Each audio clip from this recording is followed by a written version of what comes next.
సృష్టి తులి. పేరుకు పైలట్ అయినా హీరోయిన్ని మరిపించే అందం ఆమె సొంతం.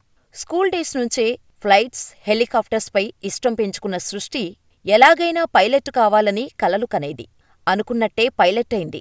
ఈ క్రమంలోనే పరిచయమైన ఆదిత్య పండిట్ సృష్టి జీవితాన్నే మార్చేశాడు. అంతా హ్యాపీగా ఉన్న టైంలోనే ఆదిత్య ఫ్లాట్లో సృష్టి కేబుల్ వైర్తో ఉరివేసుకొని సూసైడ్ చేసుకుంది.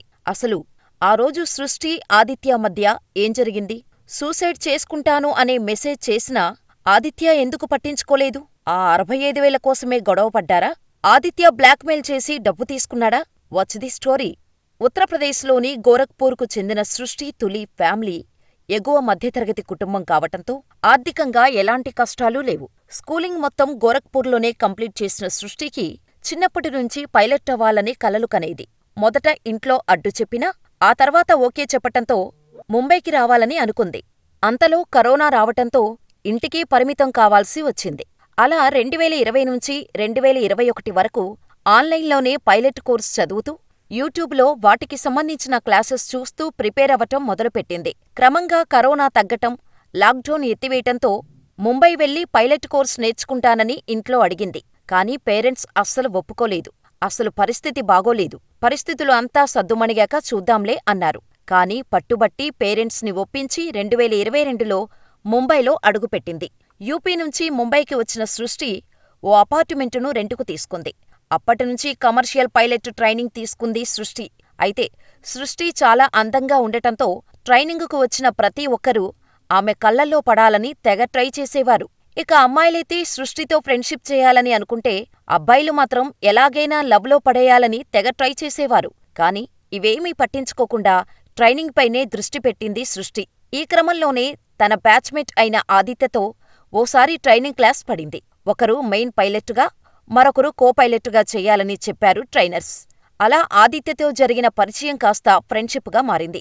ఆ స్నేహం కాస్త ప్రేమకు దారితీసింది. ఓ పక్క పైలట్ పాఠాలు జరుగుతుంటే మరోపక్క ప్రేమ పాఠాలు వల్లించేవారు సృష్టి, ఆదిత్య. ఎలాగూ ఇద్దరం పెళ్లి చేసుకుంటాం కదా, ఇప్పటినుంచే డబ్బులు ఆదా చేద్దాం. నీ ఫ్లాటుని ఖాళీ చేసి నా ఫ్లాటుకొచ్చేయ్, రెంటు కలిసొస్తుంది అని సృష్టికి చెప్పి ఒప్పించాడు ఆదిత్య. అలా ముంబైలోని మరోల్ ఏరియాలో ఓ అపార్టుమెంట్లో ఇద్దరూ కలిసి ఉండటం స్టార్ట్ చేశారు. లవ్లో ఉన్నప్పటికీ ఏనాడూ తన కలను నెగ్లెక్ట్ చేయలేదు. చిన్నప్పటినుంచి పైలట్ అవ్వాలనే లక్ష్యంతో ఉన్న సృష్టి తులి ఎట్టకేలకు అనుకున్నది సాధించింది. కమర్షియల్ పైలట్ అయింది. కాని ఆదిత్య పండిట్ కమర్షియల్ పైలట్ ట్రైనింగులో ఫెయిలయ్యాడు. తను ఫెయిలయ్యాడనే కంటే సృష్టి అనుకున్నది సాధించింది. ఆడదాని చేతిలో ఓడిపోయాను అన్నట్టు ఫీలవటం మొదలుపెట్టాడు ఆదిత్య పండిట్. దీంతో చీటికీమాటికి సృష్టితో కావాలని గొడవ పెట్టుకోవటం మొదలుపెట్టాడు. అప్పటివరకు తనలో దాగి ఉన్న మృగాన్ని బయటకు తీశాడు ఆదిత్య. కావాలని గొడవ పెట్టుకోవటమే కాకుండా సృష్టిని కొట్టేవాడు. అంతేకాకుండా సృష్టికి ఎంతో ఇష్టమైన నాన్ వెజ్ ను మానేయాలని ఒత్తిడి తెచ్చేవాడు. చికెన్ తినొద్దని, డబ్బులు కావాలని ప్రెజర్ చేసేవాడు. ఫ్రెండ్స్ అందరూ కలిసినప్పుడు అందరి ముందే తిట్టడం, నాన్ వెజ్ తింటుందని చులకనగా మాట్లాడేవాడు. అవమానాలన్నీ భరిస్తూ ఉండేది సృష్టి. ఇదిలా ఉండగా ఓ రోజు ఫ్రెండ్స్ అందర్నీ కలవటం కోసం హోటల్కు వెళ్లారు సృష్టి, ఆదిత్య.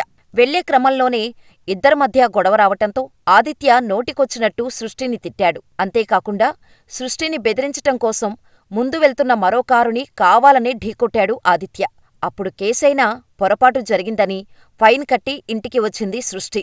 ఆ తర్వాత 2024 మార్చిలో ఫ్రెండ్స్తో కలిసి డిన్నర్ కోసం గురుగ్రామ్లోని హోటల్కు వెళ్లినప్పుడు కూడా ఆదిత్య సృష్టి గురించి దారుణంగా మాట్లాడాడు. నాన్ వెజ్ తింటుందని అందరి ముందు హేళన చేశాడు. ఇక హోటల్ నుంచి రిటర్న్ అయ్యాక కావాలనే గొడవ పెట్టుకొని రాత్రి టైంలో రోడ్డుమీదే సృష్టిని వదిలేసి వెళ్లిపోయాడు ఆదిత్య. ఇక అప్పుడు క్యాబ్ బుక్ చేసుకుని అపార్టుమెంటుకు వెళ్లినా చాలాసేపు డోర్ తీయలేదు ఆదిత్య. చివరికి ఎన్నోసార్లు సృష్టి ఫోన్ చేసిన తర్వాత ఏ అర్ధరాత్రో డోర్ని తీశాడు ఆదిత్య. ఇలా ఆదిత్య నిత్యం ఏదో ఒక రకంగా సృష్టిని టార్చర్ చేస్తూనే ఉండేవాడు. ఇక 2024 నవంబర్లో ఇద్దరి మధ్య పెద్ద గొడవ జరిగింది. ఢిల్లీ వెళ్లిపోతా, మళ్ళీ తిరిగి వస్తానో రానో తెలీదు అని చెప్పి ఇండైరెక్ట్ గా సృష్టికి బ్రేకప్ చెప్పాడు ఆదిత్య. దీంతో సృష్టి ఆదిత్యను నిలదీసింది. కొన్ని రోజులు తనతో ఉండాలని, తన హ్యాబిట్స్ మార్చుకుంటానని బతిమాలింది. కాని ఆదిత్య మాత్రం అవేమీ పట్టించుకోకుండా మొండిగా కారులో ఢిల్లీకి వెళ్లిపోయాడు. అప్పుడు సృష్టి తులి ఆదిత్యకు వీడియో కాల్ చేసి ఆత్మహత్య చేసుకుంటానని బెదిరించింది. వీడియో కాల్లో ఉరితాడు చూపించినా ఆదిత్య మనసు మార్చుకోలేదు. క్షణికావేశంలో సృష్టి కేబుల్ వైర్తో సూసైడ్ చేసేసుకుంది. దీంతో కంగారుపడ్డ ఆదిత్య తిరిగి ఇంటికి వచ్చేసరికి డోర్ వేసి ఉంది. అయితే ఆదిత్య మరో మహిళా పైలట్ సాయంతో డోర్ ఓపెన్ చేసి చూస్తే మెడకు కేబుల్ వైర్ చుట్టుకొని ఉన్న సృష్టి కనిపించింది. కనీసం పోలీసులకు ఇన్ఫార్మ్ చేయకుండా ఆస్పత్రికి తీసుకొని వెళ్లారు ఆదిత్య, ఆమెతో పాటు వచ్చిన మరో పైలట్. అయితే సృష్టి అప్పటికే చనిపోయినట్టు డాక్టర్స్ చెప్పటంతో ఇంటికి ఫోన్ చేసి చెప్పారు. తన కూతురు 15 నిమిషాల ముందే తనతో మాట్లాడిందని, చాలా హ్యాపీగానే ఉందని, ఇంతలోనే సూసైడ్ ఎలా చేసుకుంటుందని సృష్టి తల్లి కన్నీరు మున్నీరైంది. ఆదిత్య వేధింపుల కారణంగానే సృష్టి చనిపోయి ఉంటుందని సృష్టి ఫ్యామిలీ మొత్తం నమ్మింది. సృష్టి చనిపోవటానికి 15 నిమిషాల ముందు తన తల్లి, అత్తతో ఉల్లాసంగా మాట్లాడింది. అలాంటి నా కోడలు ఆత్మహత్య చేసుకుంది అంటే నేను నమ్మను. ఇది ఖచ్చితంగా హత్యే. సృష్టి ఎంతో ధైర్యవంతురాలు. చిన్నప్పటినుంచి పైలట్ అవ్వాలన్నది ఆమె కల. కమర్షియల్ పైలట్ ట్రైనింగ్ తీసుకుంది. గతేడాది లైసెన్స్ కూడా వచ్చింది. ప్రస్తుతం ఎయిర్ ఇండియాలో పైలట్గా విధులు నిర్వహిస్తోంది. ఆదిత్య పండిట్ ఆమె బ్యాచ్మేట్. కమర్షియల్ ట్రైనింగులో ఫెయిలయ్యాడు. ఈ విషయంలో సృష్టి మీద అసూయ పెంచుకున్నాడు. తీవ్రంగా వేధించాడు. ఈ విషయం ఆమె స్నేహితులే చెప్పారు. నా మేనకోడలు సృష్టిని ఆదిత్య ఎంతగా వేధించాడో వాళ్ల ఫ్రెండ్స్ చెప్పారు. నాన్ వెజ్ తినొద్దని తిట్టేవాడు, కొట్టేవాడు, బహిరంగంగా అరిచేవాడు. సమయం సందర్భం లేకుండా కారులో ప్రయాణించే సమయంలో నడి రోడ్డులో వదిలేసి వెళ్లేవాడు. ఏడుస్తూ తన రూముకు వచ్చేది. సృష్టి బ్యాంక్ అకౌంట్లను చెక్ చేశాం. ఆమె ఒక నెల స్టేట్మెంట్లో 65,000 రూపాయలు ఆదిత్య అకౌంటుకు పంపింది. డబ్బులు కావాలని ఆదిత్య బ్లాక్మెయిల్ చేసి ఉంటాడు అని సృష్టి మేనమామ వివేక్ తులి మీడియా ముందు చెప్పుకొచ్చారు. ఇదిలా ఉంటే సృష్టి తులితో ఆదిత్య చేసిన చాటింగును క్లియర్ చేసేశాడు. సృష్టి ఆత్మహత్యకు ప్రేరేపించినట్టుగా ఆరోపణలు రావటంతో చాటింగును పోలీసులు రికవరీ చేస్తున్నారు.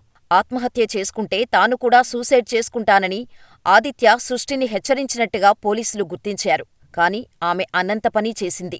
ఆదిత్య ఫోన్ని పోలీసులు ఫోరెన్సిక్ నిపుణులకు పంపించారు. సృష్టి ఆత్మహత్యకు ముందు ఇద్దరి మధ్య దాదాపు 10-11 ఫోన్ కాల్స్ ఉన్నట్టు పోలీసులు గుర్తించారు.